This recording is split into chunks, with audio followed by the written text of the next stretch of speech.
I'm Al McFarlane. Welcome to Conversations with Al McFarlane. Lots of news in the world today. Minneapolis just had the announcement of the verdict in the trial of Kim Potter, verdict uh, for her trial regarding the shooting death of um, um, Dante Wright in Brooklyn Center. So I'm sure we'll want to talk about that over the course of the day. I'm pleased to be joined by my friend and colleague, Dr. Oliver Williams. Dr. Williams, how you doing? And Sister Angela, good to see you here too. Put your full name in your description so I have that and people have that as part of the conversation. Dr. Williams, how are you, sir? I'm good. I'm good, brother. How you doing? I'm doing well. Like last week I said, there's just so much happening, you Yeah, know, and all of it is pressurizing on the one hand, yeah, and the uh, news today, the news in the last hour, I think, is going to escalate and elevate the sense of pressure yeah. that I'm going to feel as a newsman, but I think our communities are going to feel. So I'm glad to have Sister Angela on this program. I'll introduce her in a minute. She'll introduce herself and talk about what she does in bringing awareness to our community and to our people about mental health, about maintaining our stability. I see Angela Rose is here. I sent a note to Angela, who was with me yesterday on the program, and several others who have been monitoring this process. Angela is one of the leaders in the Minneapolis NAACP, a graduate student at the University of Minnesota. Angela, good to see you again. But let me start by asking you, Dr. Oliver Williams, to uh, open up today's program. This is the Healing Circle. We do this in conjunction with the African American Child Wellness Institute. And our objective is to talk about mental health and healing in our community. And we do this at the instigation of our colleague and friend and leader, Dr. Bravada Garrett Akinsanya. And she's always invited colleagues and friends to come and be a part of this conversation. So we're glad to continue this. And we reach out to other people to join the conversation. That's why we've reached out to Angela Mcroy, and she's agreed to be in and talk about her work today as well. But Dr. Oliver, let me open up with you first of all. When I think about what's going on in the community and the idea about what resilience to me is a double-edged sword.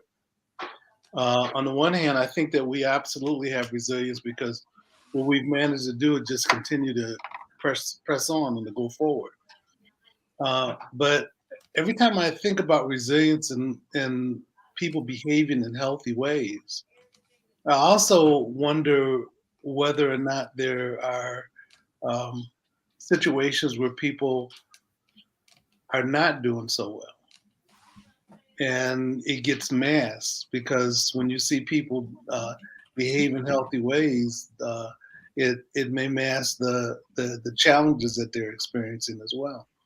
So I think we have to identify what resilience is and come up with indicators about what resilience is. But I also think that we need to identify what those things are that shows that people are having challenges too, and figure out ways to be able to respond to that as well as we can. So that's my thought, and that's a conversation I think that it would be good for us to have. Let me ask Angela to introduce herself and, sort of what's on your mind. Your project, your business is called Zen. Is it, what's the formal name of your company? Your coaching. It's Zen holistic or Zen life-changing coaching. Okay, great. Thank you for taking the time to join us today. And let me open up by asking you to introduce your work and your vision. And everything is unscripted here. We have this conversation, so we'll get to know each other in the course of this conversation. I'm going to ask Angela to jump in after you've talked for a second. Angela Rose to jump in and give an update, if she would, on the trial and the verdict and the reaction in community. And I want the four of us to all discuss that. Others may join us as well. But also take the time, Angela Mcroy, to talk about your vision and your work and what you bring to our community as a professional. So, Angela Mcroy, please. Sure. First of all, thank you all for having me here. And Angela, what a better name, right? So just want to give you a shout out for being another Angela. My business is about helping the community heal. Heal in terms of mental health, anxiety, depression. When the riots started and when George Floyd, let's go back to George Floyd.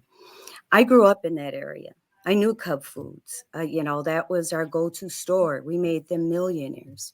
I knew Mikey. And so when that whole video came out, I was devastated for my community, for my neighborhood, for the people that I knew, even if I just knew them bypassing some of the people that were helping, that were in the trial. So it hit hard and it hit home for me. So I went back to my community and decided I wanted to give back. Now, COVID had already hit, and so I got laid off March 2020. But this has always been a lifestyle for me. So I've always been one to reach out to the community. I feel like I don't speak about it because if you do it out of your heart, not to speak about it, not to videotape it. So I don't show my work because my work shows itself. So that's when I decided that I was going to take the skills that I have. I'm a certified yoga instructor. I have my BA in organizational management, and I just recently finished my health and wellness certification at Cornell. I did that obviously online because COVID and because it's out east in New York, but it was well worth it. It was a 9-month program. I finished that in this past September. So again, what I want to do is give back to the community. Just to kind of give you a little thought of how I came to this conclusion was I wanted to be able to help the community, but also be able to make a living. And a friend of mine said, "You can't do that." I said, "Yes, I can." I said, "I was helping the community before I started a business, so why can't I do both?" So my objective or my niche is to work with, since my background is in business sales, to work with corporations, mid-size and corporations, um, to relieve the anxiety and stress that salespeople so often have, and utilizing that to be able to, to work with the community, to be able to share with those that may not be able to spend the big bucks, because those are the people that are really in need. So I can provide myself a living and I can still help my community. So that's what my business pretty much is all about.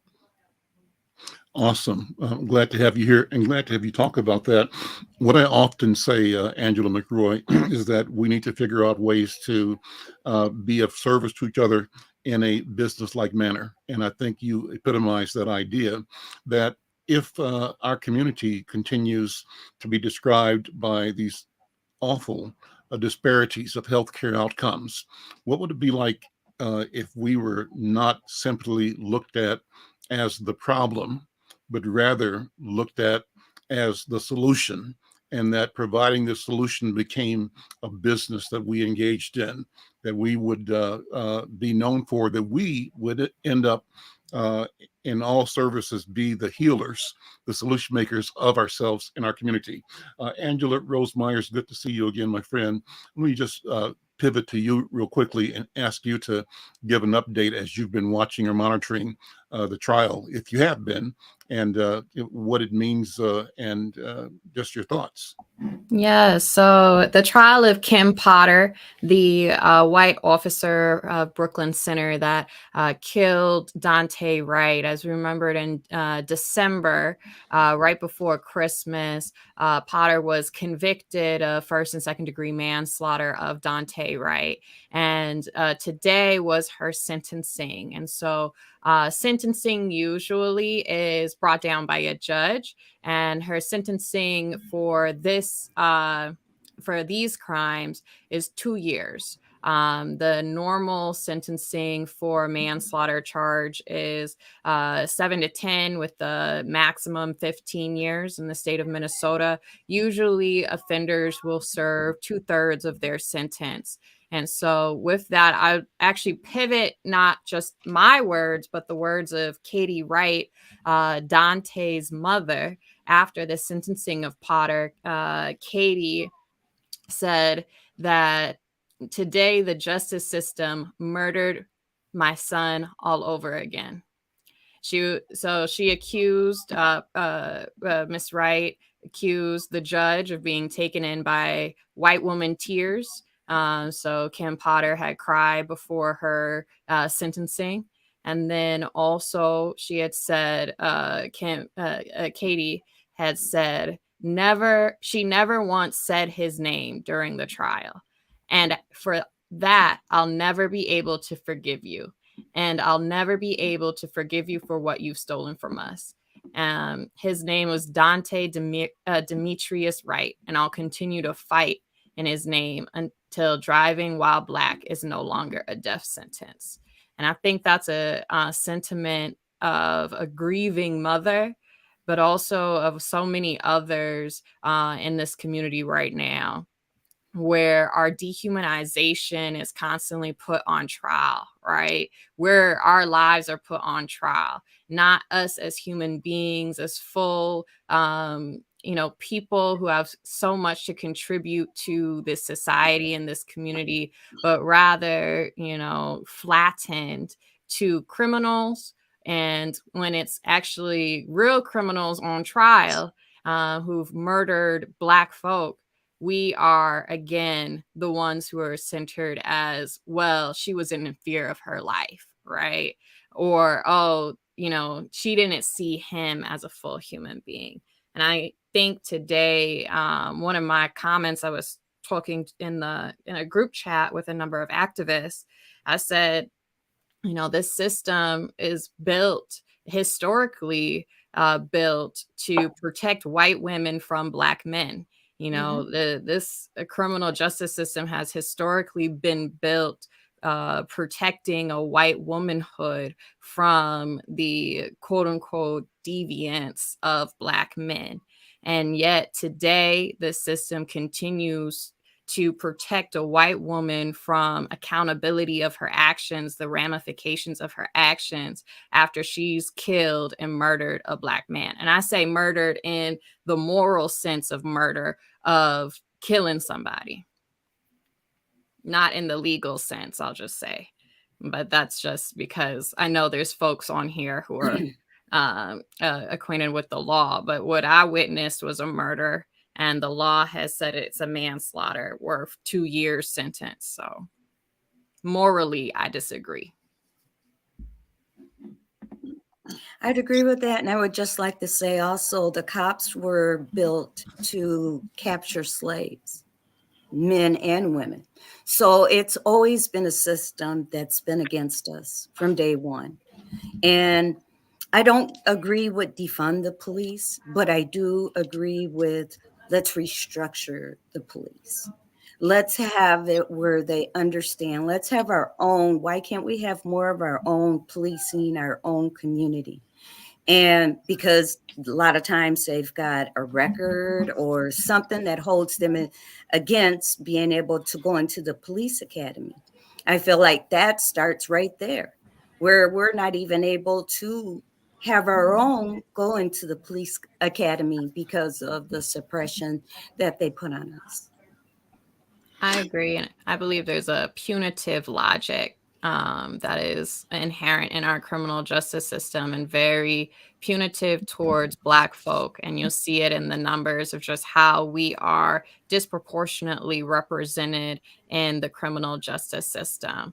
Black youth are overrepresented in the juvenile system. Black adults are overrepresented in the criminal justice system when it comes to not just in the prisons, but also with longer probations. And so we're on paper unable to civically engage even in our society, to vote and things like that. while we're still serving our on paper. But that's changing in Minnesota, some of the on paper rules of civic engagement.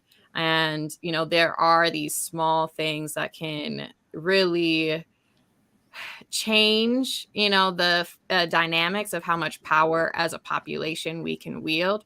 But at the end of the day, small change will not change a general mindset of a system. And we must change the general mindset of a system that we cannot no longer focus on arresting and just throwing away our young Black youth. We have to focus on making sure that youth can be proper, prepared members of our society. Totally agree. Dr. B, Dr. Williams, why don't you jump in here and just keep this conversation going? What are your thoughts, Dr. Williams? Well, one of the things that I wonder about is,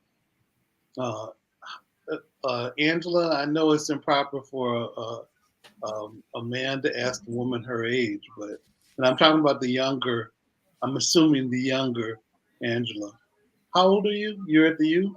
Yes, I'm Angela Rose. I'm 26. 26? One of the things, and I'm thinking about stages of life. And I remember when I was younger, when I was your age or even younger, much younger. And I grew up in the city of Detroit during the Detroit riots. And I remember the rage I felt as a young teenager around those issues. And I remember, seeing relatives affected by what was going on by people that came into the community that were unfamiliar with the community. There weren't that many Black officers or National Guardsmen that came into the community, but they were harming the community. And I also had to deal with the fallout of the discussion because people were talking about that we were guilty and that it was a riot. And it wasn't a riot, in the traditional sense. We weren't fighting against white people unless people talked about law enforcement being the folks. I mentioned this before, that there was a police unit called Stress that would come into the community and harass people in the community. And then people in the community got tired of it and they shot someone and someone fired back. And then that started what was going on, but it was in a specific area in Detroit, and it didn't go into the suburbs. What was interesting, they don't talk about this, but during the riot, there were a lot of people that came in from the suburbs, white folks coming in from the suburbs that went into the community because they wanted to see what was going on. Mm-hmm. It was bizarre. And so the thing that I think of is dealing with that rage, and then dealing with the rage of my peers that were in the neighborhood, but also looking at what some of the older people in the community, what they felt and responded to. And I think the thing that helped me deal with it was the fact that my mother and father had stories about when they were growing up. And they were telling me stories about what they experienced. Both of them grew up in South Carolina. And they talked about the challenges there, but they also came to Detroit kind of early. And they talked about the real riot that took place in the city of Detroit before the 67 riot. But then they talked about the dehumanization of Black people as they were growing up. And those stories helped me be able to manage, to know that it wasn't new. It was something that you could expect. But it was also during the time of civil rights, which meant that we had a responsibility to be able to change it. And I think that's the thing that I think about in terms of us being able to deal with it, because a lot of times when we're on our jobs, which is a different way of people trying to assassinate you, in different ways, and not kill you necessarily, but but to respond in ways that we have a reaction, and sometimes it affects our health. And I think about the fact that we have to find ways to be able to adjust, and sometimes we do it in silence because we don't share it with other people. We deal with it on our own. We know to sort of expect challenges in our history, in our experience, but there's no place to be able to, for a lot of people, to be able to share that, and people deal with it in isolation. And I think the other Angela, your effort to be able to reach into the community is something that I think is important. But also, Dr. B, your work is also something that I think is important, to be able to engage people, to be able to talk about it, to come up with strategies to be able to respond and not to deal with it in isolation. And I think that's this issue about resilience is the thing that we need to have conversations about. And again, define what resilience is. Find out what's real and what work we still have to do around it. Before we go further, can you hear me okay? Yep. Yeah. I wanted to, and I shared this with Angela and Youssef yesterday, but it's worth sharing again today, given the trial announcement. And Bobby and I had been watching on YouTube the other day a story about a Nashville police officer. His name was Andrew Delkey. And Delkey, I'm reading from here an article from the Los Angeles Times that probably was published July 2nd, 2021. The headline was White former officer reaches plea deal in the death of Black man he shot in the back. And I'll read the first paragraph or two of it. It says, Nashville, a white former Nashville police officer will plead guilty to voluntary manslaughter Friday, just ahead of his first-degree murder trial, 3 years after he fatally shot an armed Black man from behind during a foot chase, his lawyer confirmed on Thursday. And it says the attorney, David Ray, made the confirmation on behalf of the officer, Andrew Delkey, who was about to face trial for a first-degree murder charge in the death of a 25-year-old whose name was Daniel Hambrick. That death occurred in July 2018. So as that the shooting occurred, this is the connection before the death of George Floyd last year. But the trial would have come after the conviction and sentencing of former police officer Derek Chauvin in Floyd's murder. And the point I'm making here in reading that is that all of these things have been connected, are connected, but the connections are becoming clearer and available to us and undeniable to them. They had been available to the society at large in general, whether the society trained itself to look at, understand, empathize, and object to wrongdoing or not. The society conveniently found the arrangement one where its advantage dissuaded it from close examination or ownership of the failures of humanity, the failures of community and society, and or of the idea that silence is complicity, right? Is that the right word? Silence is being complicit. And so our structure, the social structure, has been conveniently organized in a way. I remember back in the days of, I think, Nixon, they talked about plausible deniability. The strategy was always to do things in a way and have a story, a narrative that allowed you to come up with a plausible way to deny your involvement, your awareness, your complicity, your impact, to keep you, quote unquote, clean, your hands clean, though you really were part of the problem, part of the malaise. And so this story that we watched on YouTube the other day and looked at the pain that this family went through, and it was amazing because they actually showed the courtroom proceeding in Nashville where the deceased's mom was there, and she just went out of it altogether. She just lost it. And her siblings, or her children, the sisters and brothers of the deceased, just went, berserk. And you couldn't help but feel and be in the pain with her.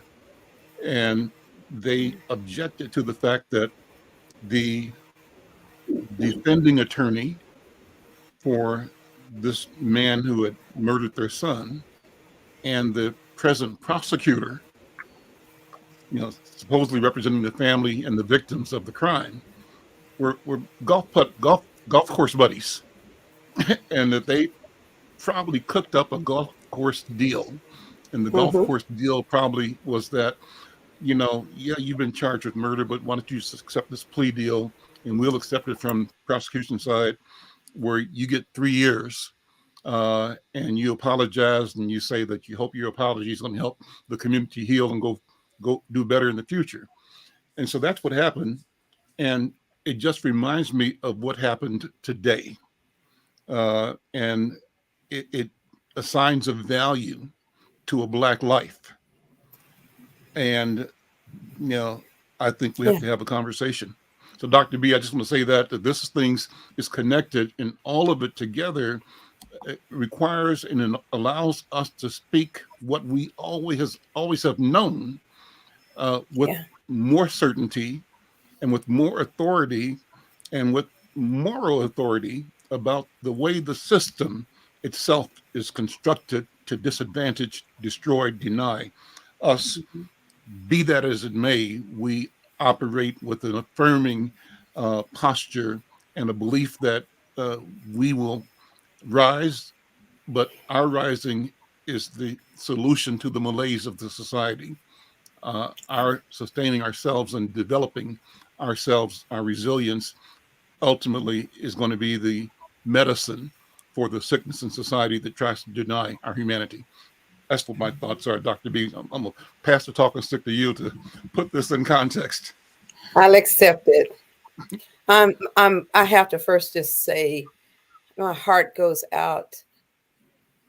It goes out to Dante's parents and his family and everybody who knew him and loved him and hoped and dreamed for him. Because 2 years for a man who hasn't even, a young man who hasn't even reached the age of 26, where your brain actually says you're an adult. He didn't get that opportunity. So to me, he was somebody's baby, but he was still in transition to his rightful place as a young Black man. And he never would get to see that. And we'll never get to see what he can bring, what he could do, how he could heal, how he could help, how he could grow, how he could teach. We never will get to do that. And so I grieve because we are all Black and all children are our children.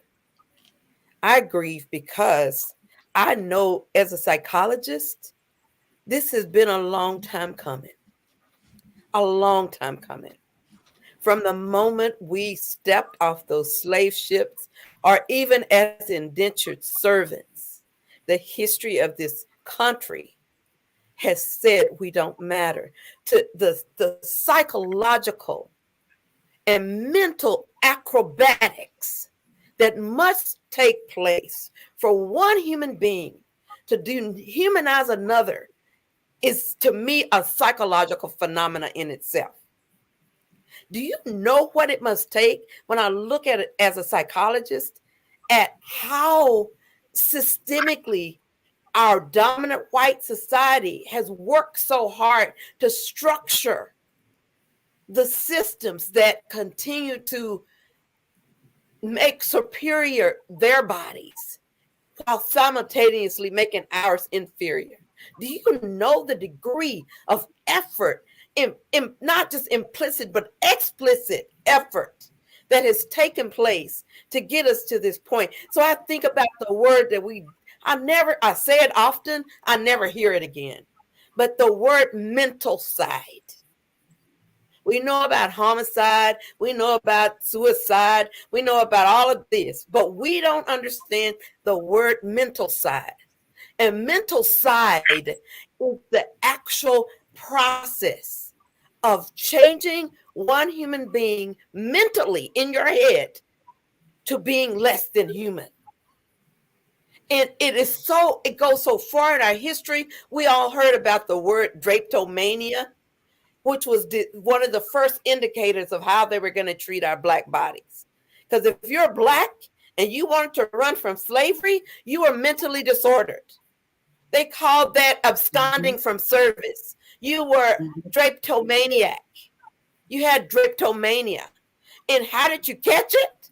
You caught drapetomania if a white slave owner began to treat you like a human being. It would make you think you had a right to be free. Now, and that goes down over and over, dehumanizing us, seeing us as apes and monkeys and less than, even to this very day. And some of us even have seen that Costco doll that they had selling her a name Little Monkey. She came in a Black child. And it said she had a baby monkey, and then she was a Black child. And it said both monkey and babies have diapers and bottles too. And her name was Little Monkey, and it didn't come in a white child, only a Black child. That psychological in acrobatics. And it leads to what we call aversive modern day racism. I grew up in Texas. I've seen Klansmen in my yard, in front of my house. I've seen Klansmen in the parking lot when we come out talking about diversity and our human rights. I've seen them. I've seen burning crosses. I grew up in the 50s where they had white commodes and black colored commodes and water. So I know the psychological acrobatics, the insidious nature of these microaggressive experiences has brought us to this space. But when we see discrimination, we shout it out loud, but it's like it falls on deaf ears. You hear me? It falls on deaf ears. So when I think about what we're dealing with, we're dealing with aversive racism. And the tenet of modern day and aversive racism is this: if you're a modern day racist, you can be, quote unquote, see yourself as a liberal and equal opportunity type of white person. But at the same time, guess what? The implicit part of you does never move from believing people are less than.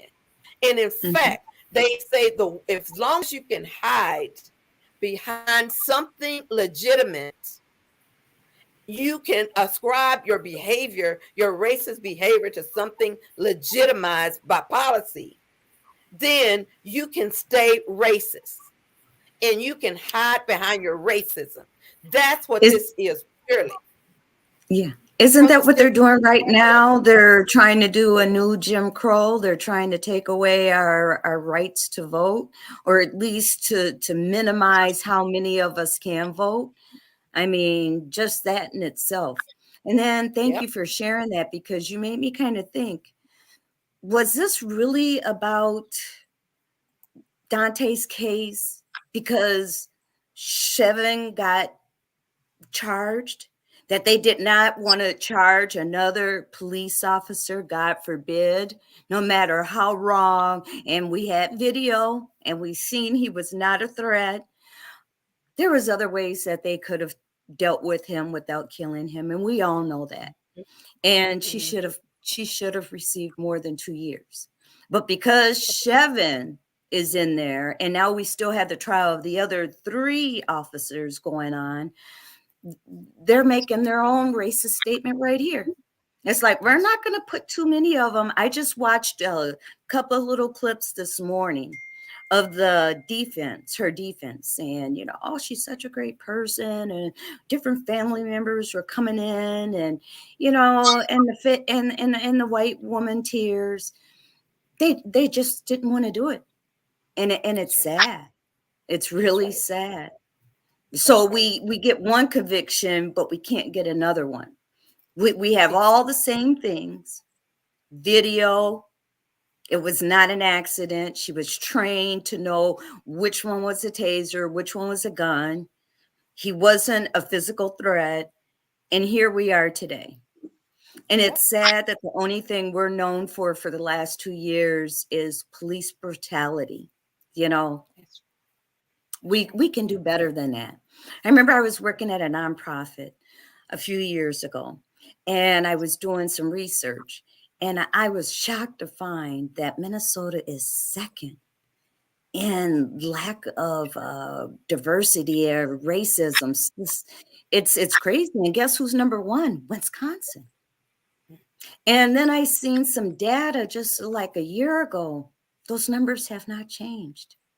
And I was surprised because I thought it would have been Texas, like you were sharing, Mississippi, the southern states. No, it's right here in the Midwest. And how we combat it is by doing things like we're doing now, by sharing ideals, by looking at how we can empower our community in a positive way, mentally, socially, in all aspects. So I just wanted to thank you for that, because you just kind of got my wheels to turning, and I really feel it was more political. This was like, we no matter how wrong it is, we can't put another police officer, especially a white woman, in jail for too long. Because we have to realize that 2 years really isn't even 2 years, because they're going to knock off the time that she's been in. I think I heard in the clip it this morning, it's going to be more like 16 months. Yeah. I have a question, particularly since, we're dealing with, the continued trauma of the Black community being relived even through these trials and watching these trials. What advice do you have for, activists like myself and also young people like myself? I'm to be very, open and honest. I'm constantly fighting almost like dissociation, or a numbness, I'm not even really here right now type feelings, because I just like have such a high emotional threshold that I'm constantly going over. Right. And so, how do we deal with these feelings, and how do we, stay focused on the work while also dealing with like the continued trauma that comes up through these trials and this sentencing? Yeah. And thank you for that question. And I certainly am happy to answer it. And I also want to say that I'm just going to touch on Sister Angela, the other Angela's statement about what we're experiencing. And I recently was looking at the Super Bowl, and I look at games, and the ref will do a bad call. When he does a bad call, he corrects it by doing another good call to make up for the bad call that they didn't like that went down. So this is a compensation for what the white folks would see as a bad call when Chauvin went to jail. It's a compensatory call. That's just where I'm saying. As a psychologist, I know human beings do that. And that's what we're looking at. And so my little sister, Angela, the one who's on the road to really getting ready to kick some all-time butt in the world, I say that we have to understand that when our energy, our presence is so elevated by the voice of the young people like you. I was young like you once. I'm only 5 feet tall. I would stand in front of the student center on the benches and do my speeches talking about how racism was getting us and the man is holding us down. And so when I see and hear just one of you, just like I hear today from you, I am emboldened, I am hopeful, I am empowered, and I am grateful. So my job as an elder in community It's to keep you well enough to keep on keeping on. And you have to understand that that I just talked with my staff that there are stages of coping with discrimination. And the first one is that numbing and that shock and that denial. Like, this can't be. And then comes anger. Then it's followed by despair, like, oh Lord, it's going to be my future. And then you start obsessing. What if I do this? Or they should have done this, or I could have done this. And then we go through actual depression, where you can hardly eat or sleep. The thoughts keep running through your mind. You find yourself feeling anxious and startled and just sad. And then you finally get a space where you accept, yeah, this is what it is.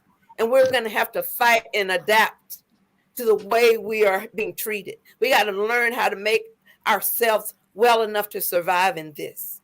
So finding counseling, individual and group, finding family and others who are your extended family, who shore you up, who help you stay balanced, to remember that life isn't always that fight, that you get to laugh, that you get to play, that you get to play with babies and do regular young folks things like going to dancing or whatever. You get to do normal things.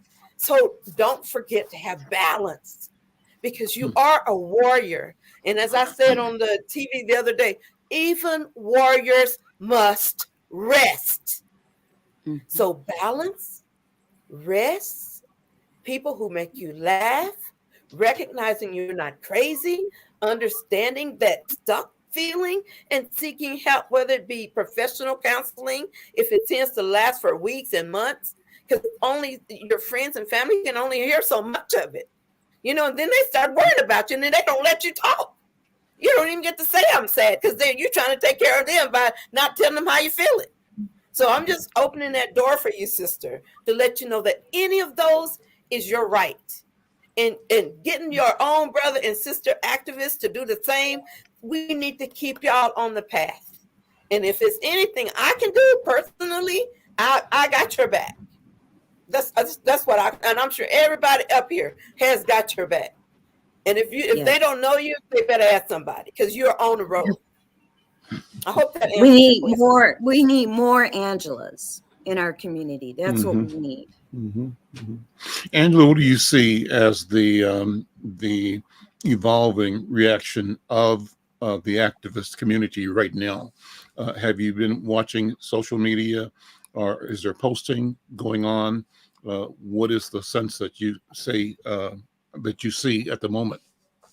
Yes, I'm definitely in communication. I try in moments, particularly like this, I try not to be on social media, but I am in group chats, right? And there's definitely an anger that is very, very real, and the lack of justice, the feelings of justice that community members feel have come to see beforehand, right? So with the Chauvin trial, even there was no one really knew if he was going to get convicted, right? And then he got convicted and sentenced, and there was a moment of just like, wow, this can happen. We can fight for this change. And I definitely feel like with the Potter trial, there was not as much assurity, but there was some kind of a little bit more assurance that she would get convicted. When she was convicted, you know, people were like, yes, we're taking these steps. We're seeing the precedent set, right? And so I think for the sentencing to be so low, it is also a shock to the movement, right? Of saying maybe we still have so much to do, right? And particularly so close to the murder of Amir Locke.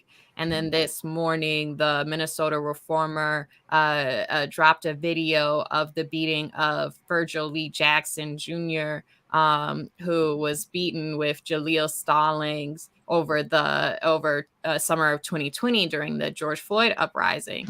And we didn't even know about Virgil Lee Jackson Jr. This is one of the first times 2 years later we're hearing about his case.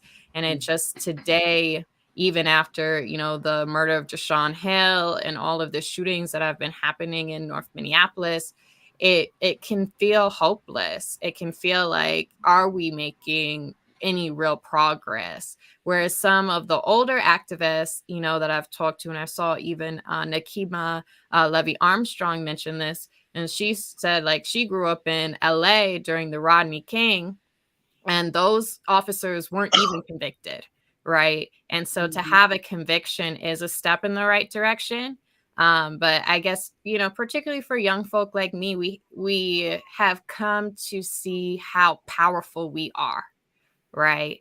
And what we're seeing right now, I believe, just like Dr. B said, like, I believe that it is a white lash, right? It is a reactionary hoarding or a grabbing back of the power that young folk, particularly, Black young folk, have shown how powerful they truly are. And now is the reaction to that. And it can feel like an attack on the movement. And I think that in some aspects it really is. And it also can feel like a personal attack on our health. I've been feeling like there's been some spiritual warfare out here happening. I've been feeling, just a general low energy. I don't know how to explain it other than like low energy in this town. And it's a real issue of just even our young folk that I deal with, younger than me, who I look into their eyes and there's no light, there's no spark right there of just engagement, of just like, of course, I'm not a psychiatrist or a psychologist, so I don't know how to explain these things, but it's very worrying and it's very concerning. And the recent tragedies in our community just compound that feeling of hopelessness. Can I make this point? That I'm very pleased that we were able to, and I say we, that the judgment came down against Chauvin and this female police officer. But a person that really influenced it and changed the direction was Keith Ellison. And, so, one of the things that I was pleased about was to see the reaction of the community and people. I've talked to people in Africa. I've talked to people in the UK that are friends of mine.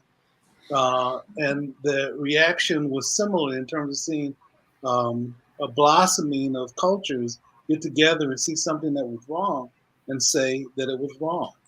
But Keith had a lot to do with that because he knew what the barriers were and he responded to it to come up with ways to be able to challenge the tradition of how people got away with it. The same thing that they did to get people off in Detroit, who were law enforcement that were doing the wrong thing, they've been doing over and over and over again. And Keith was aware of that and challenged those things and came up with ways to be able to deal with it.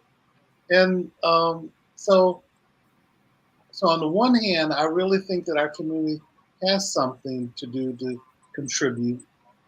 But we've been protesting all our experiences in the United States. And I don't want to underestimate what he did. I guess the other thing that I wanted to say to you is that there's a book by a friend of mine named Robert Allen. He wrote it with Herbert Boyd.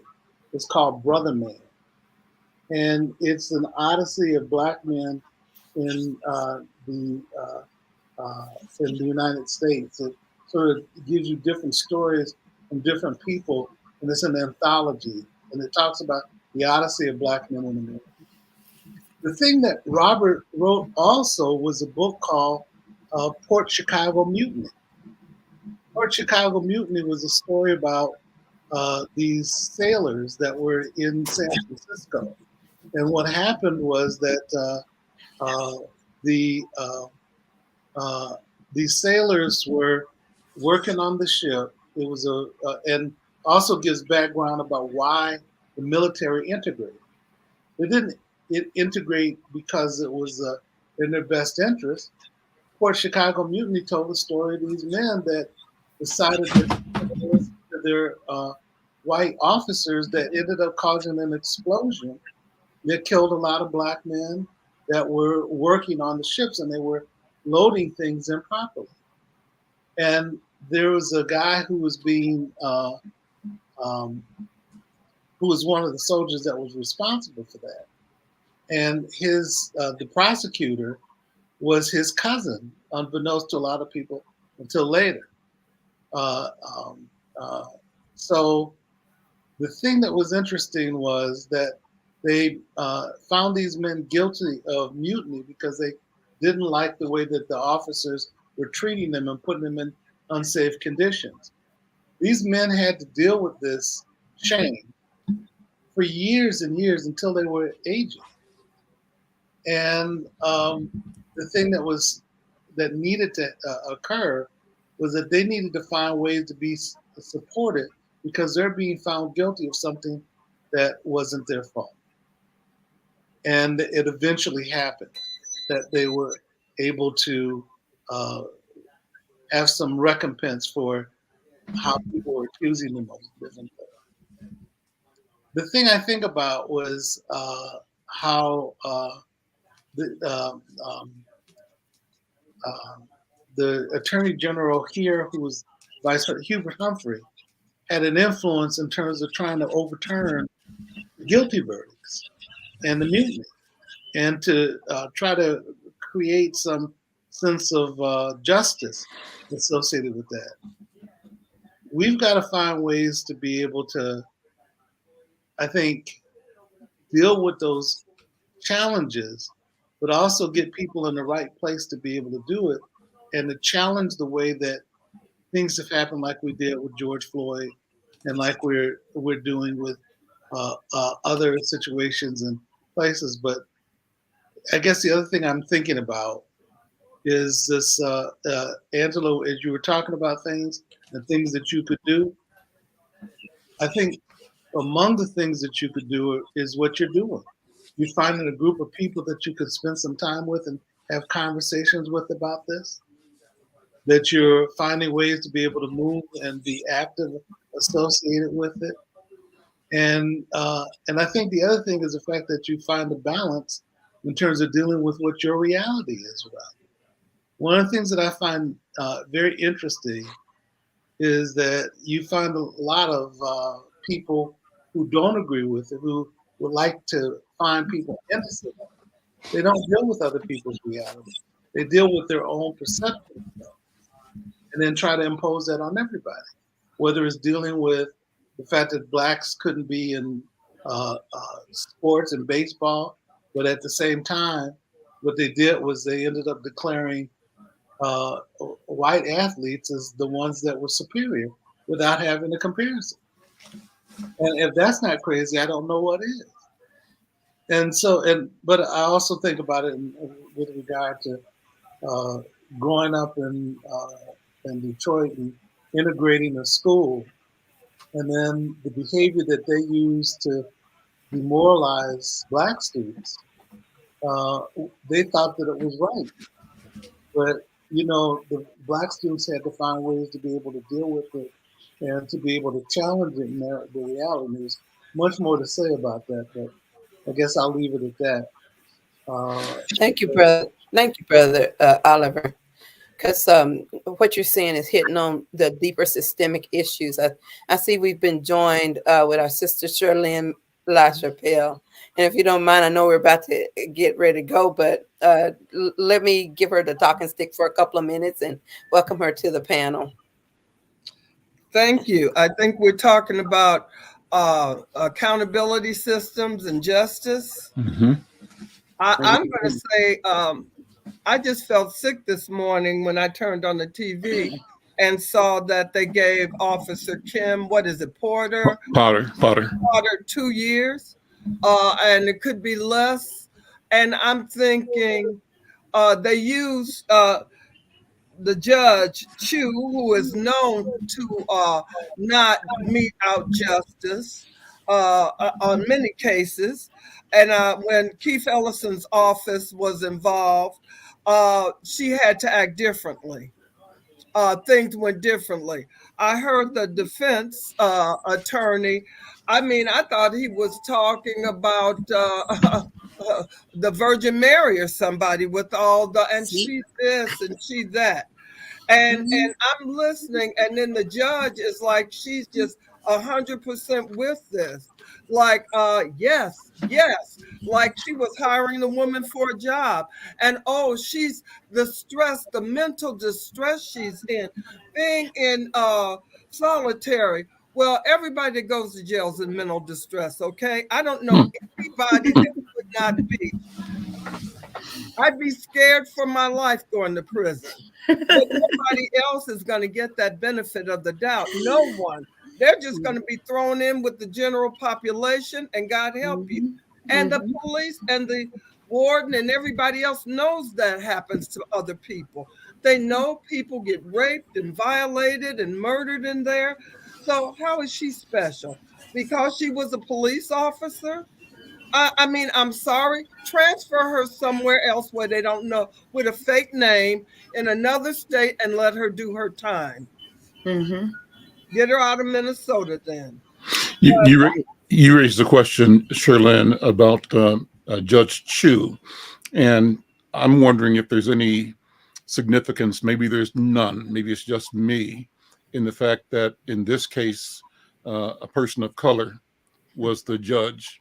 And there was also a black man, the judge in the case in Nashville, where the Nashville cop who killed a black youth got a 3-year sentence with a possibility of shortened sentencing too. So the question is, what happens if you have, Oliver, you've mentioned the importance and the value of a prosecutor like Attorney General Ellison, but what happens, and maybe it's historic, when people of color are in a position like the judge and somehow see their role as being different from, what would happen if I'm not sure how to say what I'm saying, but you get my drift.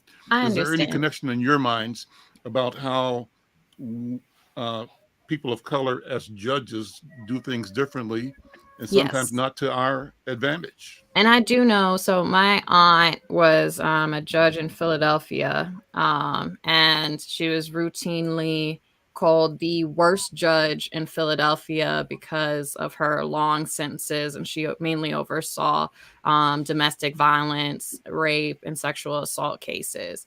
And her punitive rate, so if you went in front of her and there was any little bit of evidence that you did what you did, she would be put away, and you'd be put away at the max sentence. And that's a very strong, place to be in, even for, my aunt, and then there's a lot of judges who are judges of color who are not as punitive, who are seeing the criminal justice system through the lens of they morally do not want to actually see people spend out long sentences in jail, right? They want to have that reintegration. And so as we're talking about also reforming the criminal justice system, and we want those judges of color there who are not as punitive, who maybe they're not like my aunt, right? But also we have to maybe create another system, right? Of how can we restore and center victims of violence? How can we restore communities that have been impacted by trauma and violence? And perhaps, the criminal justice system of just saying, put them away. This is a system, this is a system that we have now. And in this system that we have now, I believe that Kim Potter should be treated like every other inmate, right? Or every other convicted person. And that's my point, Angela. My point is the desperate treatment, the desperate sentencing of these two white law enforcement officers. And we know that, in general, Black people who violate, and in most cases appropriately so, are sentenced harshly. And nobody's arguing against harsh sentencing, but arguing against avoiding and the systemic. Like, so you might have seen the video yesterday of the fight somewhere like New Jersey. Yeah. And cops come in, white boy, Black boy fighting in the mall. Cops come in, subdue the Black kid, handcuff him, and tell the white kid, go sit on the bench. And the white kid is sitting there waiting and has his hands up as if he's expecting to be handcuffed too. And they look at him and say, just go sit down. And he so was Mexican that's the issue. and not white. Yeah. So You guys, this has been wonderful. And thank you, Al, for inviting me. I would love to come on again, but I have a 2:00 appointment. And we're closing the show. Thank you, Angela, for being here. We appreciate it. Oh, thank you so much. And everybody have a safe and wonderful weekend. And it was a joy to talk with all of you. Thank you. Thanks for joining us. Angela Rose Myers, well, I interrupted you. I want you to go ahead and finish your thought. All right. Yes. My final thought is just that perhaps even under this system, because it does have a disproportionate sentencing, because it does not treat people equally, maybe we do need another way and another system that focuses in on restoring victims and restoring communities. And Great. can I say one thing about? Sure. I think this judge gave her the sentence she gave her because she was white. Had she been Black, there would have been no leniency, I feel. And it's all of a sudden, let's look at all her so-called positive qualities and the good that she can do. And oh my God, she's an angel. Whereas had it been like Muhammad Nur, he was a devil from the get-go. And that was a tragic accident. Anyone could see that. Mm-hmm. And the proof is they're still killing cops. They're walking up beside cars and shooting in them. And prior to what happened with Nur, somebody, a Black cop and another cop sitting in the car in New York had been ambushed like that. Yep. So I could see why he was afraid. You hit the back of the car, it's night out, it's night, you're coming from around it. I think you might be trying to shoot me. Listen, we're out of time. Dr. B, I'll have you close. You and Dr. Oliver Williams might want to take the last closing comments here. Okay, I'll let Oliver go first. Dr. Oliver, yeah. Well, I'd like to revisit the conversation about resiliency. I think, Dr. B, you did have a conversation in terms of identifying some elements that would promote resilience and health. Mm-hmm. But I want us to have a conversation about what are the examples of when people aren't reacting in a healthy way due to trauma or due to experiences that they have. And then what things that we can do to be, I think we've talked about some of those things, but I want us to be more clear about what things we might be able to do to be able to promote resilience and to be able to tell the difference between things that are asymptomatic where, it doesn't appear that people are dealing with challenges. But I want us to be able to, identify whether or not we're masking it. That people are really having experiences and things that they're dealing with, but they haven't overcome those challenges. And thank you. I agree with you. And I think, Dr. B, let me say thanks to Quincy and Diana for their comments in the chat, and I'll let you close it up from there. Go ahead. Do you want to say anything more? No, that's it. Just thank you. Mm-hmm. Okay, well, what I was going to close out by saying is that we are resilient. And I do like the idea of next week continuing this conversation and talking about what we do with it and how we can go through having this process called post-traumatic growth. So instead of having the trauma break us, looking at how we can continue to grow and heal and beyond it. So with that, I just want to say thank you so much. And Sister Angela and anybody in our audience, you always can call the African American Child Wellness Institute and get you a hookup at 763-522-0100. And we will love you into health and support you. And for the rest of our community, we'll see you next week when we have the Healing Circle. Thank you. Bye-bye. Bye. Bye-bye.